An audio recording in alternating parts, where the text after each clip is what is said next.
What's going on, everyone? Welcome back to another episode of Primetime Sports Podcast, hosted by Joey Maylari. So this episode is a very special episode. It's my 337th episode, and this marks my 2-year anniversary of starting this podcast.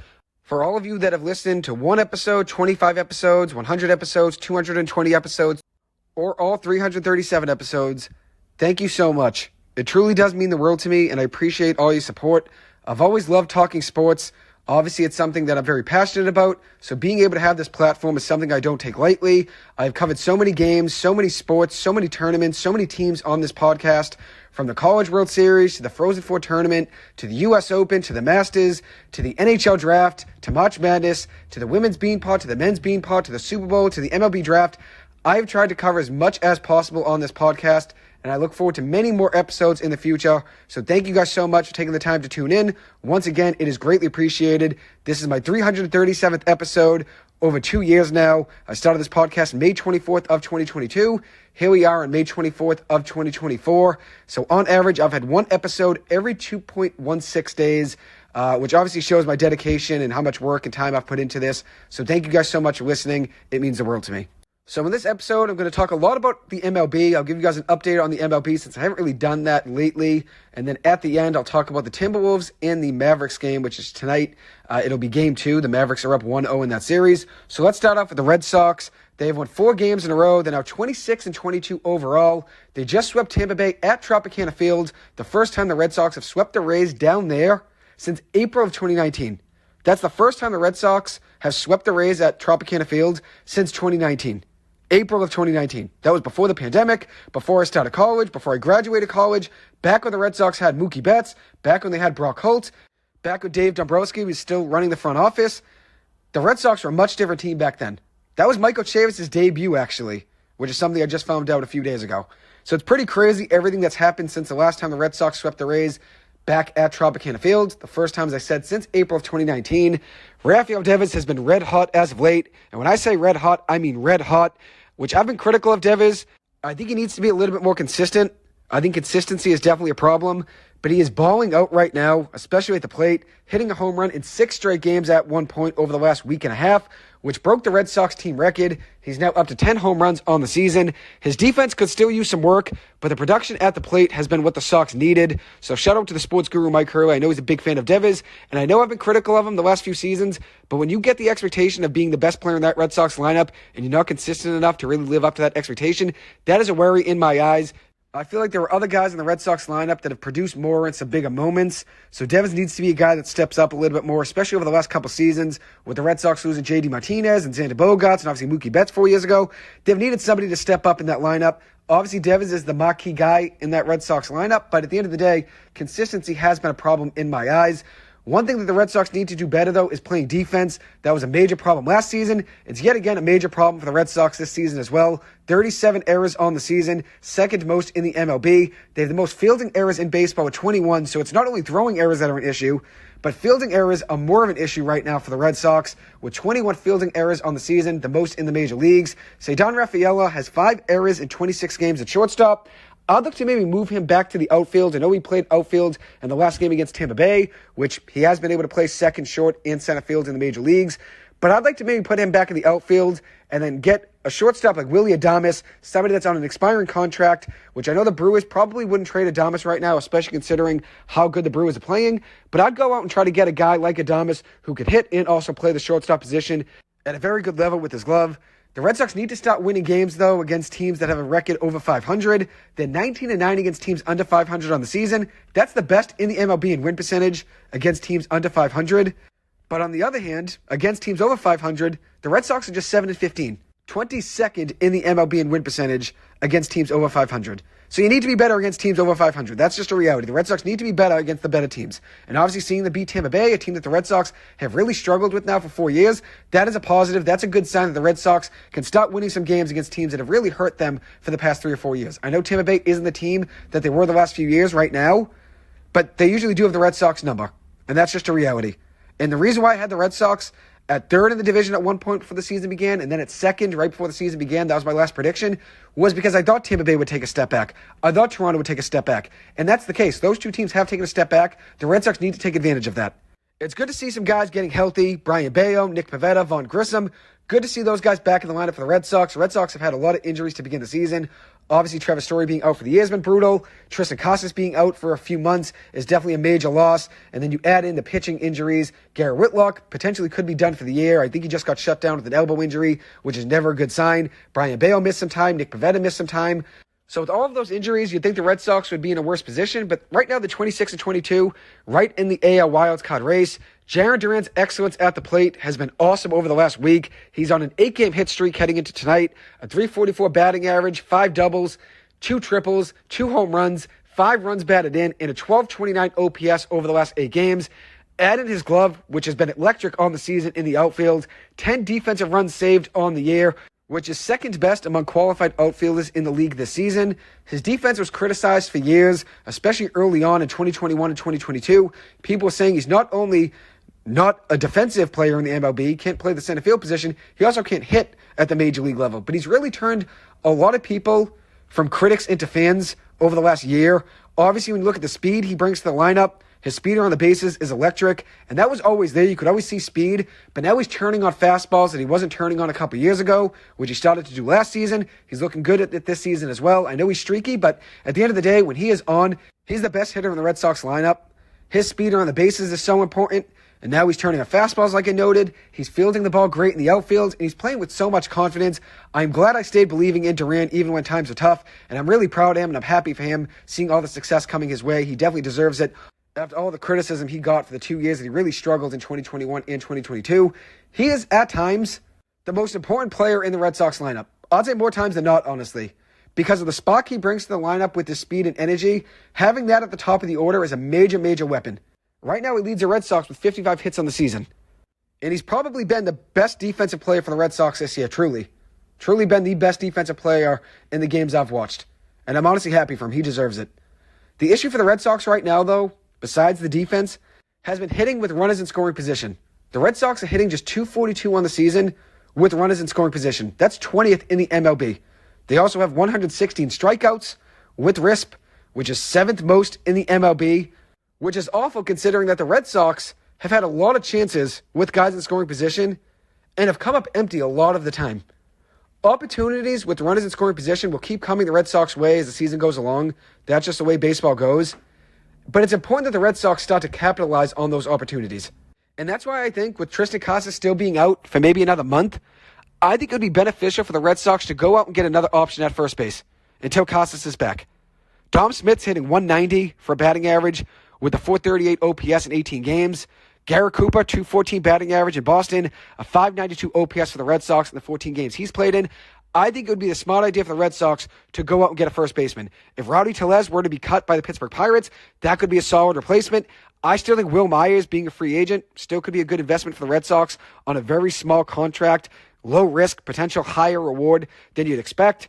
We'll see what the Red Sox do, but I would look at another guy to play first base rather than Dom Smith and Garrett Cooper. So I want to highlight 3 teams that have really surprised me to begin this season. The New York Yankees, they're the number 1 team that has surprised me. At first, I remember when I had my episode with Chris Cotillo, I had the Red Sox in 3rd place in my predictions back in, I believe it was March, and I had the Red Sox in 3rd, Yankees in 2nd, Orioles in 1st. Then right before the season began, I flip-flopped the Red Sox and Yankees, put the Yankees in 3rd because of Garrett Cole's injury. That really did worry me. So I dropped the Yankees from 2nd to 3rd in my predictions right before the year began. But they've really exceeded those expectations that I had that were lower than most people had. And I honestly got to give them credit. You got to tip the cap where it's due. And the Yankees have played some great baseball as of late. 35-17 overall, 2nd best record in baseball. They're doing well pitching without Garrett Cole. They have a 2.86 team ERA on the season. That's the best in the major leagues. Clark Schmidt has been great in the rotation. 5-2 record, 2.59 ERA, and a 3.53 FIP.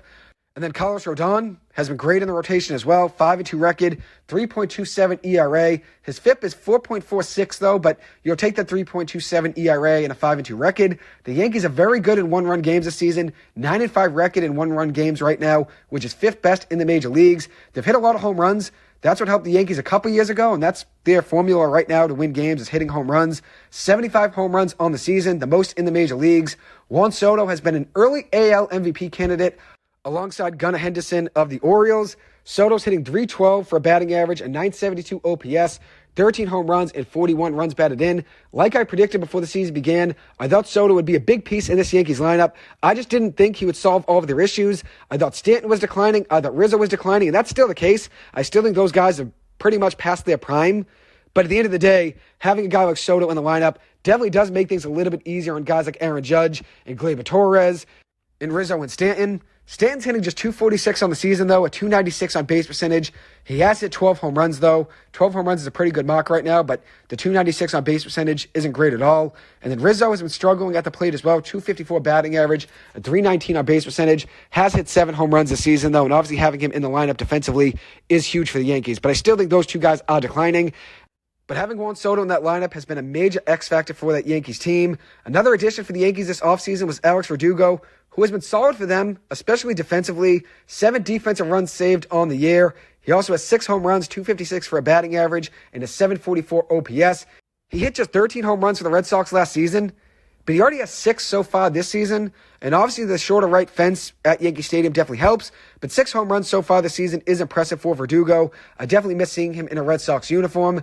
And if you look at Verdugo's career, it's been pretty interesting. He's played in 3 very big markets: LA with the Dodgers, Boston with the Red Sox, and now New York with the Yankees. He's played in a lot of big franchises, had a lot of pressure on him being in those lineups on all of those teams. But you can tell he loves the game of baseball. He embraces the history of being on all of those teams and how important it is to put those uniforms on every single game. Being a Dodger, a Red Sox, and a Yankee, those are 3 of the biggest franchises in all of sports. So obviously it's pretty special if you look at the timeline of his career. So I'm wishing Verdugo all of the best in New York, but obviously when he plays the Red Sox, I'll be rooting for the Red Sox over him. So next up is the team the Red Sox are playing this weekend, and that's the Milwaukee Brewers, 28-21, the 8th best record in baseball so far. They've really exceeded my expectations and have proven me very wrong. I didn't see this coming at all. A 748 team OPS, 5th best in baseball. A 417 slugging percentage as a team, 6th best in the major leagues. Bryce Terang has had a breakout season, something I think I predicted in my preseason predictions. A 310 batting average, a 791 OPS, 18 stolen bases with 0 caught steals so far on the year. I do think that changes this weekend, though. I do think the Red Sox will host him at least once this weekend. We'll see what happens, but obviously he's had a great season so far. And then William Contreras, 333 batting average, 931 OPS, 7 home runs, 40 runs batted in. He's been a great acquisition for them the last couple seasons. I didn't believe in this team, though, after they lost Brandon Woodruff. He was out for the season. In the offseason, it was reported he'd missed this entire season with an injury. Then they traded Corbin Burns. Then they lost their manager, Craig Counsell, to the Cubs. And they traded Mark Canha. I thought all of those losses, I was really worried about this Brewers team. I thought it was a rebuild. I thought they still had some pieces in place, but I thought it would be a rebuild. And I still don't expect this team to be a contender in the NL, even with that being said right now where they stand at 28-21. But they have been really surprising this season. Right now, though, they're not playing their best baseball. 4-6 in the last 10 games. They're now in town to play the Red Sox. The Red Sox need to win this series, and I do expect the Red Sox to take 2 of 3 in this one. The other team I want to mention, the Cleveland Guardians. 33-17 overall in the season, the 5th best record in the major leagues. The starting pitching has been average. I think they have the 13th best starting ERA in baseball, but their relievers have been dominant. 2.52 bullpen ERA. So when it's a close game, Cleveland definitely has confidence in their guys coming out of the pen. Emmanuel Clase has been one of the best closers in baseball the last couple seasons. 3-1 record, .36 ERA on the season, with a ridiculous 10.95 ERA plus, a 1,095 ERA plus on the season, a 1.6 FIP and 15 saves. He has been awesome this season. Do I think Cleveland can keep this up, though? I didn't have high expectations for this team coming into the season. With Shane Bieber going out early on, that definitely lowered my expectations even more. Then they traded Aaron Savali last year at the trade deadline. Then they also lost Cal Quantrill as well, who signed with Colorado, has a 3.59 ERA this season. He was good, though, during his time with Cleveland. With all of those losses to their rotation, I expected a lot less for this team. But I've been really impressed by Cleveland. Similar to the Brewers, though, I don't think these two teams are contenders in the AL and NL, but it is impressive to see what they've been doing this season. One player I want to mention is Oakland A's closer Mason Miller, who did raise his ERA yesterday, had a rough outing giving up 3 runs to Colorado, but before yesterday's game, he had a .89 ERA in the season with 41 strikeouts in 20 1/3 innings pitched. And the main reason is because his slider has been so elite. His slider has been unreal this season. Last week at one point, he had a .069 batting average against his slider on the season with a 48% whiff rate. A .069 opponent batting average against his slider this season at one point last week, which now it's obviously raised, but that was unreal. That was an unreal stretch there for Mason Miller. And around that same time last week, he only allowed 2 hits in 31 at-bats when using the slider. He used 118 total sliders over those 31 at-bats, and he only gave up 2 hits in those 31 at-bats where his last pitch was a slider, which is very impressive. Even with the rough outing yesterday, he still has the best FIP in baseball, a negative .16 FIP on the season, and at one point had a 1.3 wins above replacement, which was the best among MLB relievers in both wins above replacement and FIP. So he's had a very impressive season. And the A's may be in a rebuild, probably for at least this season and maybe 1 or 2 more.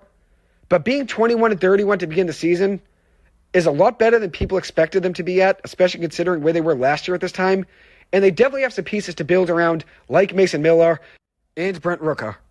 They are in a little bit of a cold stretch right now, 2-8 in the last 10 games, but they were hot for a little bit. And as I said, being 21-31 at this point of the season is definitely better than people expected. So I want to transition and talk about Shohei Ohtani for just a minute. At one point a week ago, he led baseball in hits, batting average, slugging percentage, OPS, doubles, and extra base hits.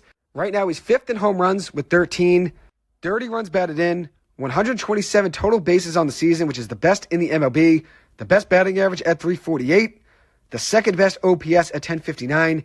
He has been awesome this season for the Dodgers, and even with everything that's gone around early this season with all of the headlines that he's had to deal with, from transitioning to LA from Anaheim, getting married, and then the whole incident with his former translator now, Ipe Mizuhara, Shohei has still put up video game numbers for that Dodgers lineup. And the Dodgers started off the year cooler than they wanted to. They are 21-9 in their last 30 games, which is second best in the MLB over that stretch. They're now 33-19 overall. But they did start off the year on a cold note, and they had obviously everything going on with Ohtani, so a lot of major distractions, and they still found a way to get their footing and turn things back around. And that's also with all of their injuries. Walker Buehler being back is definitely huge. He hasn't been completely dominant. I know his last outing he was pretty good. 6 shutout innings against Cincinnati, 7 strikeouts, started to look like himself again. And on the year, 1-1 record, 4.05 ERA, a 1.2 whip with a 5.01 FIP. At the end of the day, he hasn't pitched since 2022. He just made his first start since 2022, just about a few weeks ago now. So it's going to take him some time to get his groove back. But it's good to see him getting back in the Dodgers rotation. And the Dodgers have had a lot of injuries to their pitching staff to begin this season. Last year and this year, Tony Gonsolin, Clayton Kershaw, Bobby Miller, Emmett Sheehan, Walker Buehler, Dustin May, Bruce Gratterall, Evan Phillips. They've had a lot of injuries to their pitching staff. They're not going to get Emmett Sheehan back, unfortunately, this season. He just got Tommy John surgery and will be out for the year, so he's a major loss. But they still have a good team, even with all of their injuries. And that's why they went out and they got guys like Tyler Glasnow and got Yamamoto, because they needed insurance policies for when guys got hurt, like Dustin May, like Walker Buehler, like Clayton Kershaw, like Evan Phillips, like Tony Gonsolin. They had a lot of injuries last year and this year, so they knew they needed insurance policies in that rotation. And that's why Yamamoto and Glasnow have been 2 major additions to that rotation. Dustin May just completed his first bullpen, so that's obviously a great sign for him. Clayton Kershaw has started to throw bullpen sessions and still hopes to be back at some point in July or August. And then Miller is now just beginning a rehab assignment, so he's closer to return than those 2 guys are. The Dodgers will have some decisions to make with their rotation if and when all of these guys get back. Dustin May is probably further away than Miller and Kershaw, but he should be back at some point, hopefully. And then Evan Phillips is beginning a rehab assignment, so that's a good sign there for the relief pitcher. So I want to move on just to one other topic in the major leagues, and then I'll talk about the Mavs-Timberwolves game for just a minute. But I want to talk about the worst contract in baseball. And right now, Steven Strasburg's contract is still probably the worst in baseball, with him being retired and still being paid $105 million from this season, next season, and the season after. And Anthony Rendon's contract is horrendous. Patrick Corbin's contract is definitely bad as well. But I do think Xander Bogaerts' contract, 2, 3, maybe 4 years from now, could be headed in the same direction and be in the same position as the other 3 contracts I just mentioned. By the 5th or the 6th year of this deal, so 3 or 4 years from now, this Xander Bogaerts contract could be in the same position that Rendon, Strasburg, and Patrick Corbin put their respective teams in. They all could be in the same position. And the funny thing is this. Rendon and Strasburg were both paid heavily after winning the World Series with Washington in 2019. Then you add in the fact that Juan Soto was on that team as well that won with Washington in 2019. And the Padres had to trade Juan Soto this offseason since they couldn't pay him the money he wanted after they paid Xander Bogaerts that massive contract last offseason. 11 years, $280 million. So obviously now everything here is connected. Strasburg, Corbin, and Rendon all won the World Series together in Washington. Corbin was signed after the 2018 season ended, so right before they won in 2019, but he was paid just about a year before Strasburg and Rendon were paid. But at the end of the day, everything here is connected to some point. If you look at Strasburg's contract, it's still the worst in baseball. 7 years, $245 million with Washington.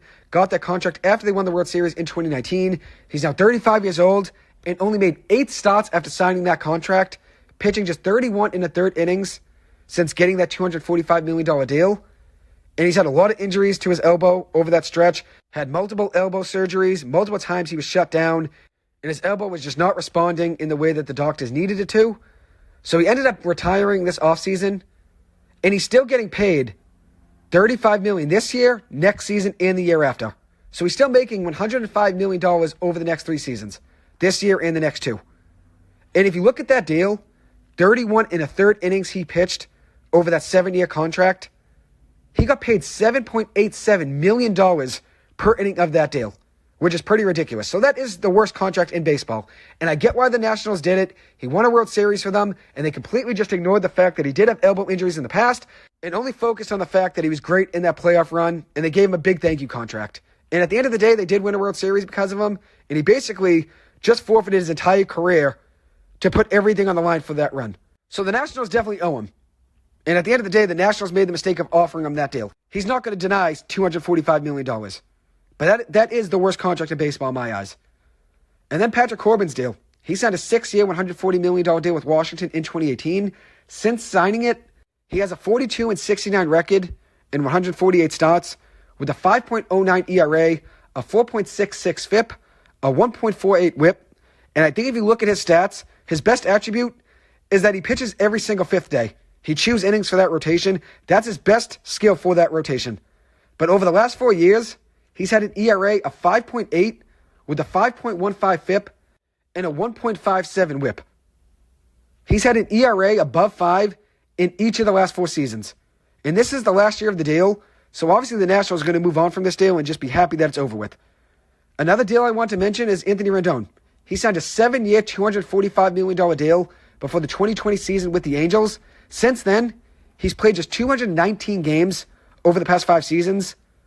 So 5 seasons in Anaheim, just played 219 games so far, with a .250 batting average, just 22 home runs, 114 runs batted in, and a .746 OPS in those 5 seasons in Anaheim. In his last season with Washington in 2019, he hit 34 home runs. He hit 34 home runs in his last season as a National. 12 more than he's hit over the last 5 seasons combined with the LA Angels. He also had 126 RBIs in 2019 with a 1010 OPS and a .319 batting average. He only has 114 RBIs as an Angel in 5 full seasons. So he has 12 more home runs and had 12 more RBIs in that 2019 season than he's had in the last 5 seasons being on the Angels. He had 12 more home runs and 12 more RBIs in 2019 than he's had in all 5 seasons with the Angels combined. And I think the most impressive stat, if you look at his box score of his stats, the most games he's played for the Angels is 58 in a single season. 58. And he still has 2 more years left on his deal after the season's over. And he's still right now hurt. He's on the 60-day injured list. So that contract is up there with Strasburg's as one of the worst in baseball. But I do think Xander Bogaerts' contract, 11 years, $280 million, getting that deal at 30 years old last offseason, was a major mistake by San Diego. Last year, he did hit .285 for batting average, had a .790 OPS and 19 stolen bases. 19 stolen bases is impressive considering he was 30 last season, and he only had 13 stolen bases in his last 2 seasons with the Red Sox combined. So that is impressive to see his speed go up. But this season, just 4 home runs, 14 runs batted in, and a .265 on base percentage, which is a career low, a .581 OPS, also a career low, and also has a career low in batting average with a .219 batting average on the season. Also factor in the fact that he was paid to be a shortstop, and he's no longer the shortstop for the Padres. Ha-Sung Kim is now the shortstop for the Padres, and Xander Bogaerts is a second baseman. So he's getting paid all that money to be a second baseman. And if you look at his stats, his hard hit rate stats, he only has a 31% hard hit rate this season, which is also a career low for him.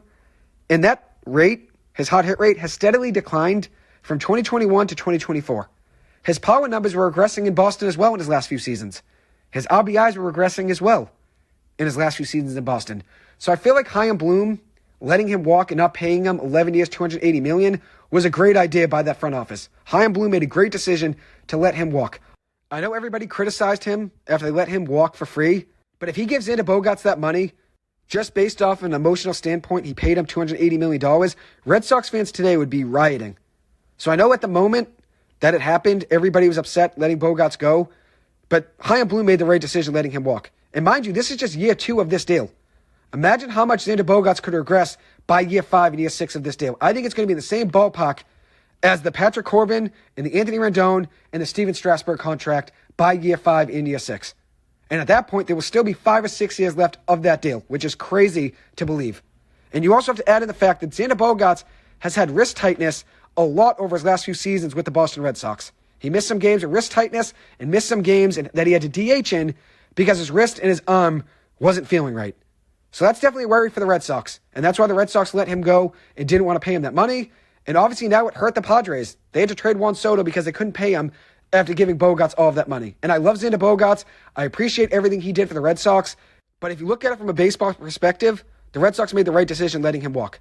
So the last thing I'm going to mention is the Timberwolves-Mavericks game for tonight. The Mavericks had a fantastic game 1, led by Luka Doncic and Kyrie Irving. Both of them had big games. But if you look at the Timberwolves, I know they lost that game. I know Dallas had a very good game 1. But the Timberwolves, if you look at that loss, there were multiple things that stood out to me watching that game. First off, in their last 4 games, Anthony Edwards has struggled. He's only averaging 20 points per game over the last 4 games, shooting just 35% from the field, 33% from 3, off 9 attempts per game, with 7 rebounds and 7 assists per game over the last 4 games. So obviously his playmaking has been excellent for the most part, but his shooting has been an issue. The Wolves need more from him. I don't want him just shooting threes just to shoot threes. He should be driving down the lane, taking some mid-range jump shots. That's how he beats you. Getting to the free throw line, getting into the paint, beating you with the mid-range jump shots, getting you off your feet. That's how Edwards beats you. With his athleticism, with his speed, he's not been using that to the best of his ability over the last few games. He's only taken 4 free throws over the last 2 games, which is a major worry. The Timberwolves need more. They need him to attack the basket. And when you attack the basket, he's going to open up the paint for Rudy Gobert and Karl-Anthony Towns and Naz Reid. Because he can drive and kick it right out to them right at the block. And just hand it to them at the block for a layup. In his previous 6 games, before the past 4 games, Edwards was averaging 30 points per game, shooting 42% from 3 and 55% from the floor. The Wolves need more from him. That's just a reality. They need him to work more in the paint. If you look at the Wolves in game 1, they took 49 threes in that game. It's a must-win game tonight. They better not take more than 40 threes in this game. And that's even a lot. I still wouldn't take 40 threes in this game. I would get Gobert involved in the paint. I would get Karl-Anthony Towns and Naz Reid and Jaden McDaniels also involved. Use their size to your advantage. Jaden McDaniels shot very well last game. Let him space the floor and shoot the 3 still. He had 6 threes in last game. He's the one guy you cannot criticize for his performance in game 1. He was awesome for the Wolves, especially on offense. But the Wolves need to use their size to their advantage. And they also need to put a body on Luka Doncic. Luka Doncic had 15 points in the 4th quarter of game 1. Minnesota is a great defensive team, but they have shown some inconsistency in the playoffs. They've had a lot of blowouts at times in their favor, and they've also lost in a couple blowouts as well. In this game, in game 1, it was a close game that they did have the lead in, but they need to find a way to respond tonight. This is going to be a long series. I'm not going to overreact after just 1 game. I still think Minnesota can win this series in 6, but they need to win tonight's game. And that starts with getting Anthony Edwards more involved in the paint. Let him drive. Let him shoot some mid-range jump shots. Don't rely on the 3 as much as a team, and also Edwards can't rely on the 3 as much. And try to get guys involved in the paint. Use your size to your advantage against Dallas. That's what you need to do. Anyways, that'll wrap up this episode. Thank you guys so much yet again. All 337 episodes. For everyone that's tuned in for 1 episode, 10 episodes, 100 episodes, or all 337 episodes, thank you so much. It truly does mean a lot to me, and I appreciate it. Looking forward to many more episodes in the future. Thank you guys so much for taking the time to listen to this. As always, I appreciate it. I hope you guys have a good one. I'll see you guys in the next episode. Thank you.